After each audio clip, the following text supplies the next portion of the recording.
Hello friends, as we are solving our backside exercise, and in exercise total 22 questions are there, and up to 19 questions we have solved in previous lecture, and the remaining 3 questions are there. So without discussing anything, let us discuss question number 20. And this 20 number question, read it what it tells us. The treatment of alkyl chloride or first reaction is with aqueous KOH leads to the formation of alcohol, but in the presence of alcoholic KOH it leads to the formation alkene as a major product. Why? So formation of alcohol from the reaction between alkyl chloride and aqueous KOH is an example of a nucleophilic substitution reaction. See here written.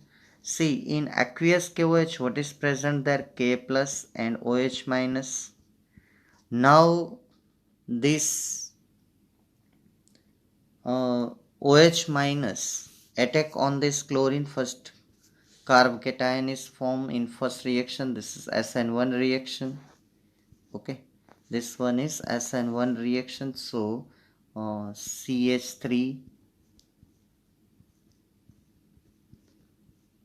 CH2 plus is formed and chlorine minus is formed. This chlorine minus combined with this potassium plus, okay, and this OH minus attack on this carb cation, and final product is ethyl alcohol. But when aqueous KOH is replaced by alcoholic KOH, what happens? Already written on question, alkene is formed. So what I explained the mechanism,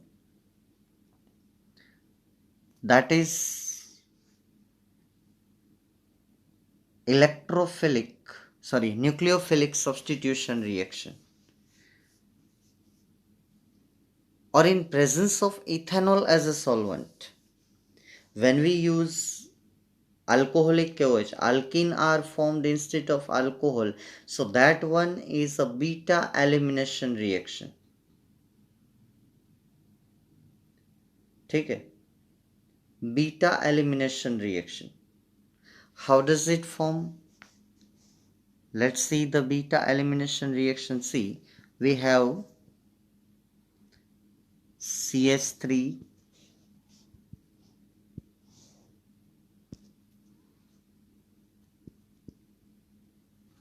CH2 Cl plus KOH, और ये KOH हमें dissolve करना है ethanol alcohol में, C2H5OH. So what happens here? In aqueous medium, nucleophile OH minus, which is relatively small, while in alcoholic medium, nucleophile is C2H5O minus, and that is the bulky nucleophile. What is formed here by ethanolic? So it is formed like this, C2H5O minus and K plus attach with it. तो यहाँ पे जो है C2H5O minus nucleophile और ये H और ये OH दोनों मिलके हमको मिलता है water product, by product H2O water. अब यहाँ पे, वहाँ पे न्यूक्लियोफाइल क्या था? OH minus. यहाँ पे न्यूक्लियोफाइल. आज तक तो हम क्या करते थे, सीधा बाई प्रोडक्ट, और यहाँ से हाइड्रोजन निकाला, यहाँ से हेलोजन निकाला, यहाँ बीच में डबल बॉन्ड लगा दो, ऐसा हम सीधा समझते हैं। यहाँ थोड़ी मैकेनिज्म को डिस्कस करनी है हमें कि अगर एक्वियस डालते हो तो सीधा आयोनाइजेशन हो जाता है, K+OH-, देख लो यहाँ पे है ना, वाटर में K+OH-, तो यहाँ पे जो ये OH- है वो न्यूक्लियोफाइल है और वो बहुत छोटा है। Then attack is very easy, and here by the reaction of KOH with ethanol, what is formed first? C2H5O- K plus and OH- of KOH and H2O is formed. Now what happens? The bulky nucleophile is always find easier way to extract proton. तो वो क्या करता है कि वो carbon, जो tetravalent carbon है, उसका कोई एसिडिक हाइड्रोजन वो ढूंढता है, क्योंकि ये जो है न्यूक्लियोफाइल वो OH- से स्ट्रॉन्ग है, क्योंकि स्ट्रॉन्ग बेस का न्यूक्लियोफाइल वीक होता है, वीक बेस का न्यूक्लियोफाइल स्ट्रॉन्ग होता है। तो ये जो है C2H5O-, उसको हम स्ट्रॉन्ग न्यूक्लियोफाइल गिनेंगे। तो वो क्या करेगा, कोई एक इजी वे फाइंड करेगा, और वो टेट्रावेलेंट कार्बन, उसका जो हाइड्रोजन, उसको हम प्रोटॉन बोलेंगे, उसके ऊपर अटैक करेगा। ये बल्कि न्यूक्लियोफाइल जो है will always find to easier way to extract proton then to attack on carbon to form substitution reaction. Substitution reaction नहीं देगा ये कार्बन, जिस कार्बन के पास हेलोजन है ये यहाँ पे अटैक नहीं करेगा, इससे कोई आसान रास्ता ढूंढेगा। ठीक है, ये यहाँ पे अटैक नहीं करेगा, ये रेड अंडरलाइन कर रहा हूँ ना, ये इस कार्बन के जो 3 हाइड्रोजन है उसके पास जाएगा।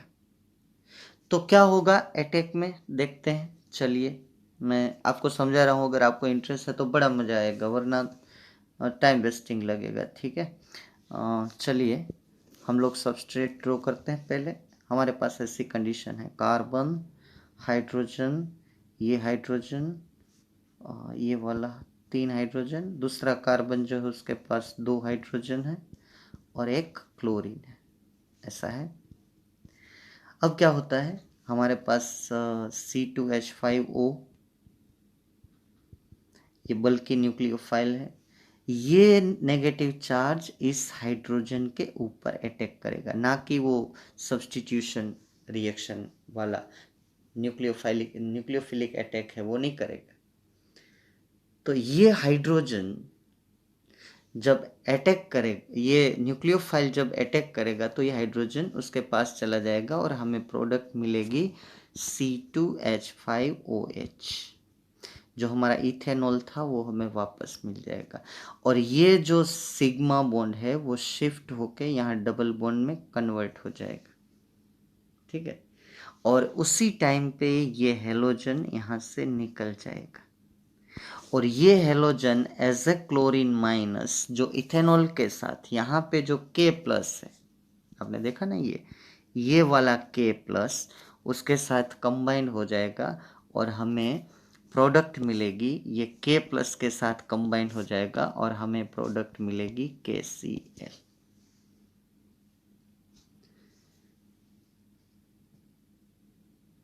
ओके, तो ये C2H5O थोड़ा बल्कि है, C2H5O-, तो due to the steric hindrance SN reaction उसमें नहीं हो पाता है, तो ये बाजू वाले हाइड्रोजन के साथ अटैक करता है, बाजू वाले। तो हम क्या करते हैं, यहाँ अल्फा हाइड्रोजन से, अल्फा कार्बन से हेलोजन, यहाँ बीटा कार्बन से हाइड्रोजन निकल गया, और ये अल्फा और बीटा दोनों के बीच में डबल बॉन्ड आ जाता है, तो प्रोडक्ट आती है CH3, सॉरी नहीं CH3 नहीं, CH2 double bond CH2 इथिन, beta elimination ऐसे होता है। बीटा एलिमिनेशन कल भी थोड़ा मैंने समझाने की कोशिश की थी। ठीक है, ये है तो न्यूक्लियोफाइल, लेकिन अटैक एसएन अटैक नहीं होता है, न्यूक्लियोफिलिक सब्स्टिट्यूशन वाला अटैक नहीं होता है, क्योंकि बल्कि है, वहाँ नहीं जा पाता है।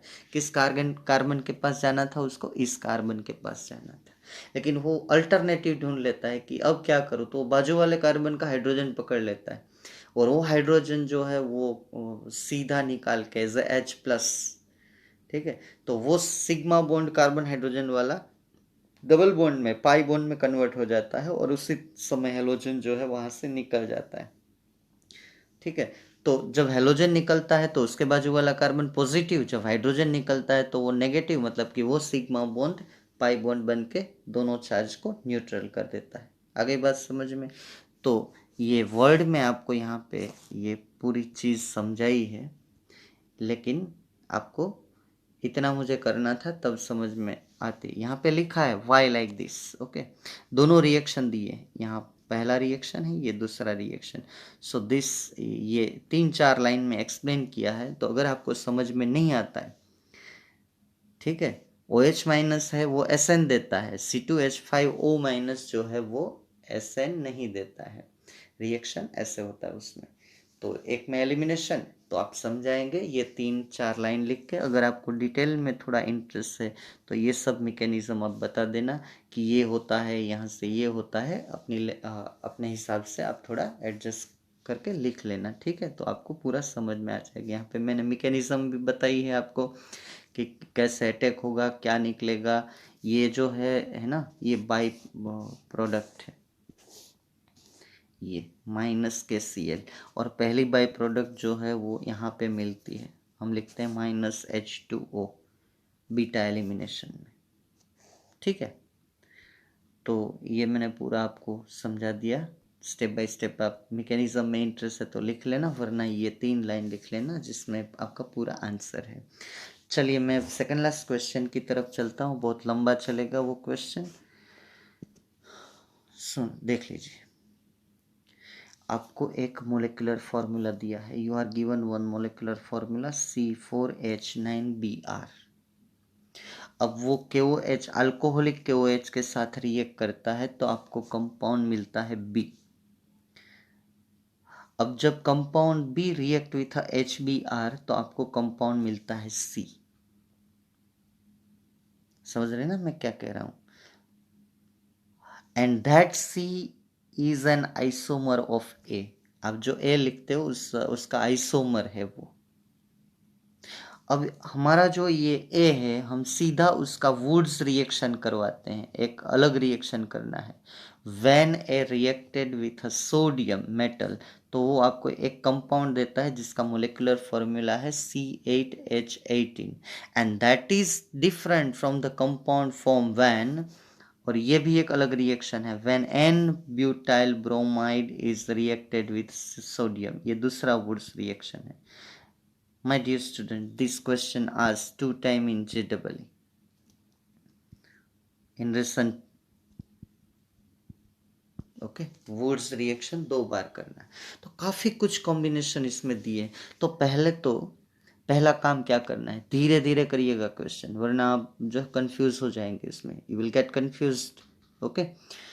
तो first pick up the formula C4H9Br,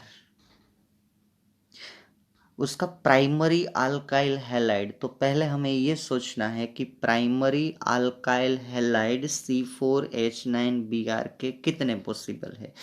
You don't have to write secondary and tertiary halide. How many primary alkyl halide possible? तो आपके सामने स्क्रीन के ऊपर है, मैं ज़्यादा टाइम नहीं लूँगा क्योंकि आंसर रेडी है, इसलिए टाइम कम लगेगा। अगर आप इसमें ऐसा बनाएंगे कि 4 कार्बन है तो मैं ऐसा बना देता हूँ CH3, ये भी एक आइसोमर हो जाएगा साहब, ठीक है। कहीं और ब्रोमीन ले जाता हूँ तो काफ़ी आइसोमर्स हो सकते हैं, so many isomers are possible, but see here what is written here, primary alkyl halide, isn't it, primary alkyl halide. तो ये तो टर्शरी है, इसको बिल्कुल नहीं लेना है। समझ में आ गई? पहले मुझे एक आपको स्केमेटिक डायग्राम से समझाना है कि मैं क्या कहना चाहता हूँ, वरना गलती की पूरी पॉसिबिलिटी है, ठीक है। आंसर तो बहुत छोटा है लेकिन समझने में बहुत इसमें देर लगती है, तो मैं पहले समझा देता हूँ आपको कि मैं क्या कहना चाहता हूँ इसमें, ठीक है। एक स्केमेटिक, आप क्वेश्चन को मैं फ्रेम कर रहा हूँ, अभी आंसर नहीं दे रहा हूँ आपको। एक दे दिया है दो आइसोमर मैंने प्राइमरी बता दिए है वो स्क्रीन के ऊपर, ठीक है। ये क्वेश्चन आपको ये बता रहा है कि आपके पास एक मोलिकुलर फॉर्मूला है C4H9Br, इसके दो आइसोमर्स है प्राइमरी, उसको हम नाम देंगे A, उसमें स्मॉल a है, यहाँ मैं कैपिटल कर रहा हूँ। इसका अगर आप वुड्स रिएक्शन करेंगे 2 सोडियम के साथ इन प्रेजेंस ऑफ क्या, ड्राई ईथर, ठीक है, सोडियम के साथ ड्राई ईथर, तो आपको यहाँ पे प्रोडक्ट जो बता रहे हैं वो मिलेगी D, ये D प्रोडक्ट। अब ये जो आपको A मिल रहा है उस A का आपको बीटा एलिमिनेशन करना है, KOH अल्कोहलिक। आपके पास दो A है, दो आइसोमर, दोनों का पैरेलल ले जाना, तो दोनों की प्रोडक्ट आएगी बी का रिएक्शन करना है आपको HBr के साथ, दोनों पैरेलल लेके जाना HBr के साथ, तो उसकी प्रोडक्ट मिलेगी आपको C। अब आपको यहाँ पे लेना है N butyl bromide, N butyl, ये अलग हो जाएगा N ब्यूटाइल ब्रोमाइड,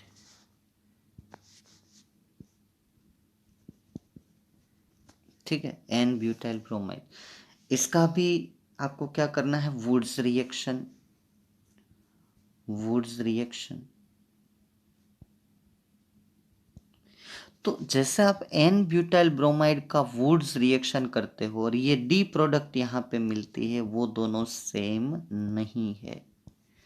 तो अब आपको सिलेक्ट आंसर क्या बताना है, ये पहले आप स्केमेटिक डायग्राम बता देना कि C4H9Br के जो प्राइमरी आइसोमर्स है, कौन से प्राइमरी, उसका बीटा एलिमिनेशन करते हैं तो B मिलता है, B का HBr के साथ रिएक्शन करते हैं तो C मिलता है, ठीक है।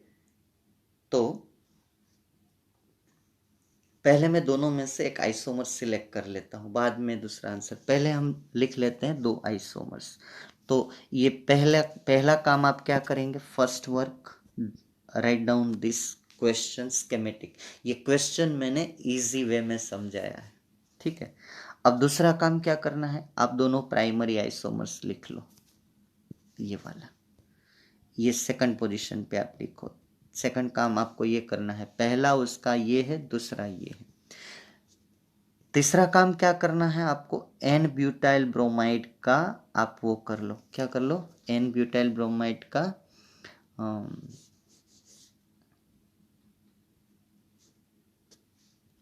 वुड्स रिएक्शन कर लो। चलिए मैं यहाँ पे थर्ड वर्क आपको ये करना है, मैं बहुत ही स्लो जा रहा हूँ, बाद में कंफ्यूजन ना हो। थर्ड, N ब्यूटाइल ब्रोमाइड ये रहा, CH3 CH2 CH2 CH2Br, ये 2 मोल चाहिए, वुड्स रिएक्शन करेंगे 2Na,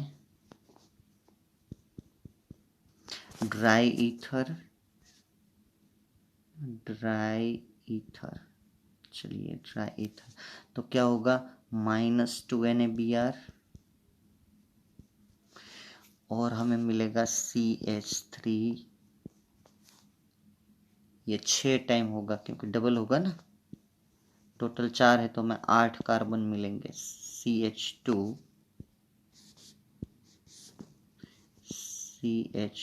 कितने टाइम, 6 टाइम, और CH3, तो इसका नाम क्या हुआ, N ऑक्टेन। यहाँ पे तो नाम आपको पता ही है ना, N butyl bromide. Fourth work आपको ये करना है, जो पहला आइसोमर है उसका भी आप वो ले लो। फोर्थ वर्क क्या करेंगे आप,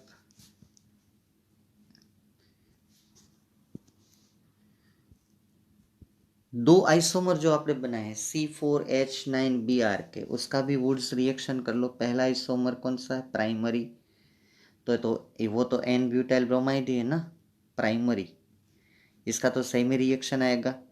पहला आइसोमर जो है, आप समझ रहे हैं ना, पहला आइसोमर जो है हमारा N ब्यूटाइल ब्रोमाइड ही है, पहला आइसोमर जो है हमारा वो एन ब्यूटाइल ब्रोमाइड ही है। ठीक है, तो फर्स्ट आइसोमर का आप वुड्स करेंगे तो ये कॉपी पेस्ट रिएक्शन आएगा। अब सेकंड आइसोमर का हम रिएक्शन वुड्स करेंगे तो सेकंड हमारा आइसोमर है 2 मिथाइल और सॉरी 1 ब्रोमो 2 मिथाइल ब्यूटेन, ये वाला CH3 CH CH3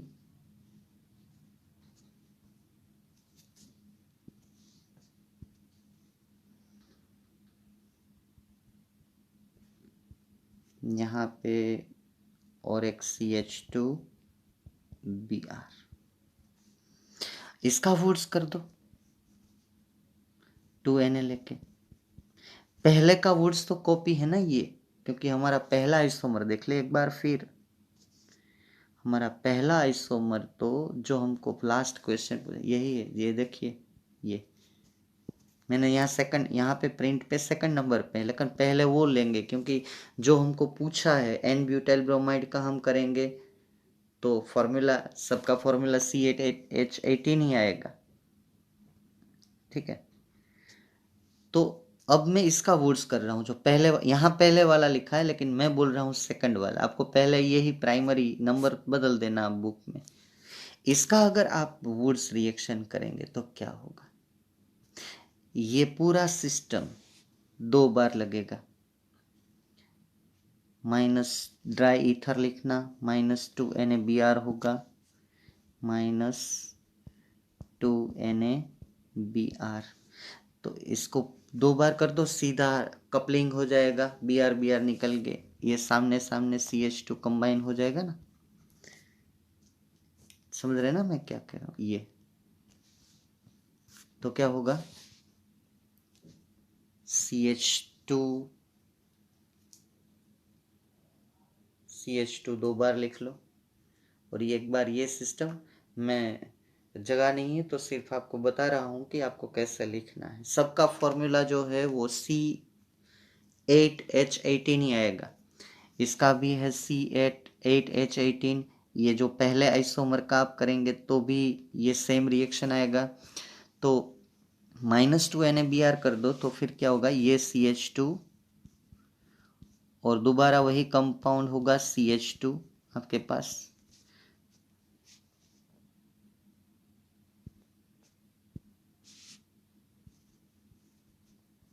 ठीक है, और एक बार सिस्टम इस साइड, एक बार इस साइड, जहाँ मैंने खाली जगह छोड़ के रखी है ना, ये जो यहाँ, तो ये सिस्टम एक बार लिख लो लेफ्ट साइड और एक बार लिख लो राइट साइड। ठीक है, वुड्स रिएक्शन करना है आपको पता है, तो इसका भी फॉर्मूला आएगा C8H18। अब क्वेश्चन क्या है कि एन ब्यूटाइल ब्रोमाइड का आप वुड्स रिएक्शन करते हो और आपने जो 2 आइसोमर्स लिए हैं उसका बारी बारी वुड्स रिएक्शन करते हो, तो ये प्रोडक्ट सेम नहीं है। तो पहला आइसोमर जो है उसमें प्रोडक्ट सेम है एन ऑक्टेन, सेकंड वाला आइसोमर जो है उसमें प्रोडक्ट सेम नहीं है, इसमें प्रोडक्ट डिफरेंट है, ये प्रोडक्ट सेम नहीं है। देखिए यहाँ पे जो आ रही है C8H18 वाली। ठीक है, तो हम सिलेक्ट करेंगे, तो आपको क्वेश्चन ये पूछा है कि आपका ए कौन है, तो मैं यहाँ आंसर दे देता हूँ आपको। हमारा जो ए है वो ये है, ये पहले वाला आइसोमर, ये हमारा आंसर है। अब कुछ नहीं करना है। ठीक है, अब सीधा 4th स्टेप में चले जाओ। मैं पहले एक बार सीक्वेंस और दिखा देता हूँ, पहले आप ये क्वेश्चन को फ्रेम कर लो, इसका वुड्स करोगे तो डी आएगा, दोनों का करना है, डी का 2 आंसर है। ये आपको एक अलग कंपाउंड दिया है, वो है n butyl bromide, n butyl bromide, इसका वुड्स करेंगे तो इसका जो वुड्स और ये 2 आइसोमर में से एक का वो सेम नहीं। ठीक है, तो एक आइसोमर का और एन ब्यूटाइल ब्रोमाइड, क्योंकि एक आइसोमर एन ब्यूटाइल ब्रोमाइड ही है, ठीक है। यहाँ तो ये फॉर्मूला है इसलिए पता नहीं चलता है कि एन एक आइसोमर एन ब्यूटाइल ब्रोमाइड है, तो सीधा पता चल जाता है। मैं तो आपको समझाने के लिए इतना लंबा खींच रहा हूँ। That is not that much difficult. तो सीधा ए आंसर तो मेरे पास आ गया बस। तो अब क्या करना है, कुछ नहीं। पहले में आप क्वेश्चन ऐसे फ्रेम कर लो, सेकंड स्टेप में ये दो आइसोमर लिख लो, थर्ड स्टेप में ये सब वुड्स रिएक्शन कर लो। पहले आपको किसका दिया है, थर्ड स्टेप में एन ब्यूटाइल ब्रोमाइड का कर लो, दोनों आइसोमर का कर लो फोर्थ स्टेप में। अब नंबर फिफ्थ स्टेप में जो आइसोमर आप सिलेक्ट कर रहे हो कौन सा, उसका ये नंबर 5 है। आपका आंसर पूरा हो गया, ठीक है। ये मैंने सिलेक्ट किया आइसोमर, उसका बीटा एलिमिनेशन, ये आंसर, इसका नाम लिख लेना। बाद में इसका जो है HBr के साथ रिएक्शन, मतलब कि यहाँ पे मार्कोनिकोफ रूल लगेगा, तो हमें मिलेगा प्रोडक्ट कौन सा,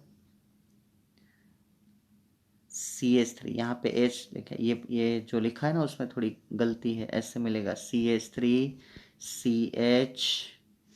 यहाँ पे जिसके पास कम हाइड्रोजन है या तो हाइड्रोजन नहीं है, और यहाँ पे हाइड्रोजन जाएगा CH3। यहाँ पे एक H लिखना वो भूल गए, ठीक है, ये गलती है। तो और एक क्वेश्चन आपने उसने पूछा है कि जो ये आंसर आ रहा है वो ए के साथ आइसोमेरिक है, तो ये भी आइसोमर ही है, 1 2 3। और मैं यहाँ पे एक थोड़ी गलती कर दी है मैंने लिखने में, ये तो गलत है ही, लेकिन मैंने भी फिर से मैं लिख रहा हूँ, पूरा निकाल रहा हूँ, ठीक है। इसको भूल जाओ, ये पूरा गलत है। मैं इसका कर रहा हूँ, ये बीटा एलिमिनेशन सही है, यस। यहाँ से Br निकाला यहाँ से, तो अब सीधा मैं मार्कोनिकोफ लगा रहा हूँ, तो ये CH3, ये C, यहाँ पे CH3, यहाँ पे हाइड्रोजन जाएगा CH3, और ये Br। तो ये एक आइसोमर ही है, लेकिन टर्शरी हेलो अल्केन है। पहले ही मैंने लिखा था कि अभी आपको ये नहीं लेना, ये रहा देखिए, ठीक है। तो पूरा समझ के आपको ये करना है, ठीक है। एक बार ठीक से पढ़ो, मैंने जो सॉल्यूशन समझाया उसको बार बार देखो, ठीक है। जो फाइनल आंसर है मार्कोनिकोफा वो भी एक के साथ आइसोमर होना चाहिए। मैंने जो सिलेक्शन किया है वो सिलेक्शन ये वाला जो है, ये प्रोडक्ट जो हमको एक वुड्स रिएक्शन करने को बोला है उसके साथ मैच नहीं करती।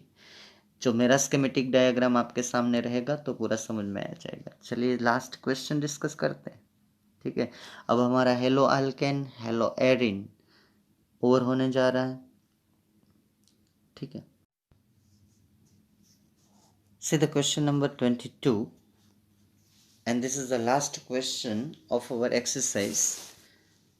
तो इसके अंदर जो है आपको ट्रीटमेंट पूछा है कि इसको इसके साथ ट्रीटेड करेंगे तो क्या होगा, इसको इसके साथ मिलाएंगे तो क्या होगा, अगर इसका हाइड्रोलिसिस करेंगे तो क्या होगा। तो जितने भी नेम रिएक्शन है हमारी बुक में, जैसे ग्रिग्नार्ड रिएजेंट वाला रिएक्शन है, स्वार्ट्स रिएक्शन है, फिंकलस्टाइन, वुड्स फिटिग, ओनली फिटिग, ठीक है, SN1 SN2 elimination reactions, all these reactions are asked here, okay। तो पहले आपको देखना है कि मुझे क्या पूछा है, उसके बाद आपको सोचना है कि इसमें क्या हो सकता है, और अपने आप पहले बनाने की ट्राई करनी है। तो पहला जो पूछा है वो है n butyl chloride. First one is n butyl chloride is treated with alcoholic KOH। जब आप देखते हैं अल्कोहलिक KOH जेंटलमैन, तो सीधा आपके दिमाग में आ जाता है कि ये बीटा एलिमिनेशन है, तो सीधा लिखिए एन ब्यूटाइल क्लोराइड, ठीक है। यहाँ से क्लोरीन निकलेगा माइनस के Cl, और यहाँ से बीटा हाइड्रोजन निकलेगा, दोनों कार्बन के बीच में डबल बॉन्ड आ जाएगा, और आपकी प्रोडक्ट होगी ब्यूटेन 1इन। दूसरा आपको पूछा है कि bromobenzene is treated with magnesium. अब जब मैग्नीशियम आएगा तो सीधा आपको पता चल जाएगा ड्राई ईथर भी है तो ये ग्रिग्नार्ड रिएजेंट बनाने वाला रिएक्शन ही हो सकता है। तो सीधा यहाँ ये Br और ये बेंजीन के कार्बन के बीच जो है वो Mg एंटर हो जाएगा और हमें मिलेगा फिनाइल मैग्नीशियम ब्रोमाइड। ठीक है। थर्ड रिएक्शन इज दैट, तो उसने पूछा है कि chlorobenzene is subjected to hydrolysis. When chlorobenzene is subjected to hydrolysis, तो मैंने पहले भी बोला है कि ये डाव प्रोसेस है। कल भी वो रिएक्शन हम कर चुके हैं, यहाँ पे नहीं लिखा है। ठीक है, तो मैं यहाँ मैं लास्ट में लिख देता हूँ आपको कौन सा हम बना रहे हैं, नंबर 3। तो उसकी कंडीशन है वो हम अल्कोहल फिनोल ईथर में भी स्टडी करेंगे। तो आपको पहले ले लेना है क्लोरोबेंजीन। ये रहा क्लोरो, ये SN रिएक्शन है, SN2 नहीं है। NaOH के साथ रिएक्शन करेंगे हम लोग, NaOH।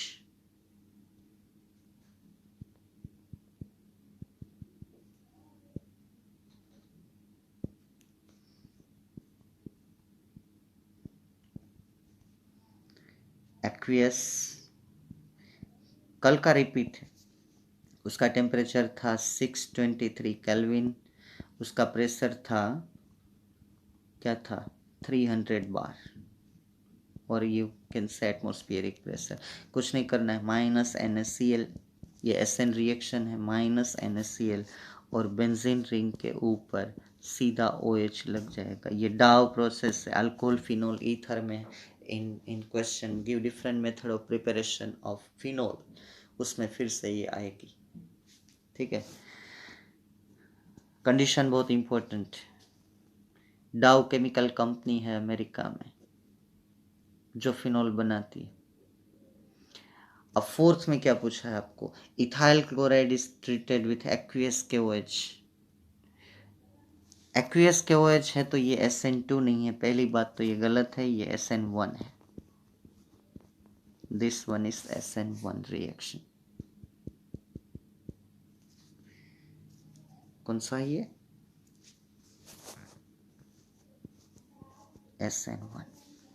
कुछ नहीं है, यहाँ से क्लोरीन ये और यहाँ से पोटेशियम माइनस KCl और ये सीधा OH यहाँ पे लग जाएगा और आपको मिलेगा इथाइल अल्कोहल। बहुत इजी रिएक्शन है। फिफ्थ रिएक्शन नहीं समझाऊंगा मैं आपको, बिल्कुल नहीं समझाऊंगा, स्क्रीन के ऊपर देख लीजिए, वुड्स रिएक्शन है। Sixth one is once again H2O है इस तो ये SN रिएक्शन है, न्यूक्लियोफिलिक सब्स्टिट्यूशन रिएक्शन। ये Cl की जगह पे CN आ जाएगा और आपको बाई प्रोडक्ट मिलेगी माइनस KCl। नीचे लिख लेना, यहाँ पे जगह नहीं है, तो सीधा आपको मिलेगा इथेन नाइट्राइड। ये न्यूक्लियोफिलिक सब्स्टिट्यूशन रिएक्शन है, KCN कल भी बहुत कर चुके हैं ये हम इन कन्वर्जन। तो ये कन्वर्जन नहीं, आप लोगों को पूछा है कि इसके साथ इसका ट्रीटमेंट इसकी प्रेजेंस में इस कंडीशन में होगा तो क्या होगा, तो आपको सोचना है कि हमने क्या क्या इसमें किया है। तो at last my friend, I am very thankful to you for your cooperation.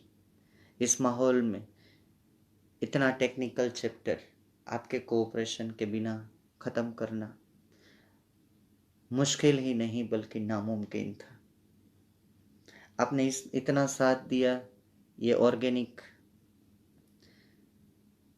Complete करने में, आपने समझने की भी पूरी कोशिश की है कि ये ऐसे हो सकता है। फिर भी अगर कहीं पे त्रुटि है, ठीक है, आपने कोई कमी नहीं छोड़ी है, तो ये मैं मेरी तरफ से ही समझूंगा कि मैंने समझाने में कोई गलती की है, या तो मेरी बात आपके दिल तक नहीं पहुंच पाई है कि ये जो मुझे समझाना था उस तरह से मैं आपको अभी नहीं समझा पाया।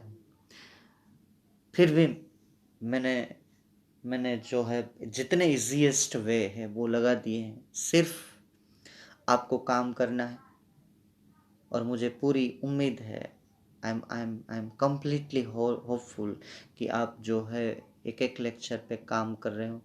ठीक है। ये एक्सरसाइज अगर मैं छोटे छोटे फ्रेगमेंट में बनाता तो और 15 दिन चले जाते, हमारे पास टाइम नहीं है, क्योंकि ये ऑर्गेनिक चैप्टर कोई भी रिड्यूस होने वाला नहीं है, अगर सिलेबस रिड्यूस होगा तो भी। ठीक है, थोड़ी कुछ प्रिपरेशन प्रॉपर्टीज निकल सकती है, लेकिन जो रियल केमिस्ट्री है ऑर्गेनिक, वो तो नहीं निकल सकती ना। ठीक है, तो फिर से अगर गुजराती में कहावत है कि जाग्या ત્યાંથી सवार, तो अभी भी आपके पास टाइम है। आप ऐसा मत सोचना कि ईयर स्किप होगा, ये नहीं होगा एग्जाम। हाँ, सिलेबस रिड्यूस हो सकता है, ठीक है, लेकिन मैं ऐसा ही चैप्टर चला रहा हूँ कि अगर रिड्यूस होगा तो ये पार्ट तो बिल्कुल ही रिड्यूस नहीं होंगे। ओके, तो हमारा सॉल्यूशन जो बाकी है, the remaining solution chapter, I will explain you. Okay, और उसमें भी बहुत लंबी एक्सरसाइज, बहुत ही अमेजिंग अमेजिंग न्यूमेरिकल्स है, वो सॉल्व करेंगे। उसके बाद हम नेक्स्ट चैप्टर पे जाएंगे। तो फिर से आपसे मैं रिक्वेस्ट करता हूँ कि प्लीज़ हर एक लेक्चर पे थोड़ा थोड़ा काम करिए, ठीक है, तो ये आपके लिए बहुत ही अच्छा होगा। ओके, यहाँ पे मैं ये चैप्टर ख़त्म कर रहा हूँ। Okay, thank you friends, thank you very much. और ये आपके सामने है क्लीन स्क्रीन सब आंसर के साथ, उसमें एक रिएक्शन नहीं है, वो ज़रा आप लिख लेना। कौन सा नहीं है? नंबर 3 नहीं है, ये नंबर 3 वाला है ना, जो रिएक्शन नहीं लिखा है, वो डाउ प्रोसेस, वो कल के मतलब कि जो आगे वाला है सॉल्यूशन, उसमें भी कहीं है मेरे ख्याल से। Okay, thank you friends, thank you very much.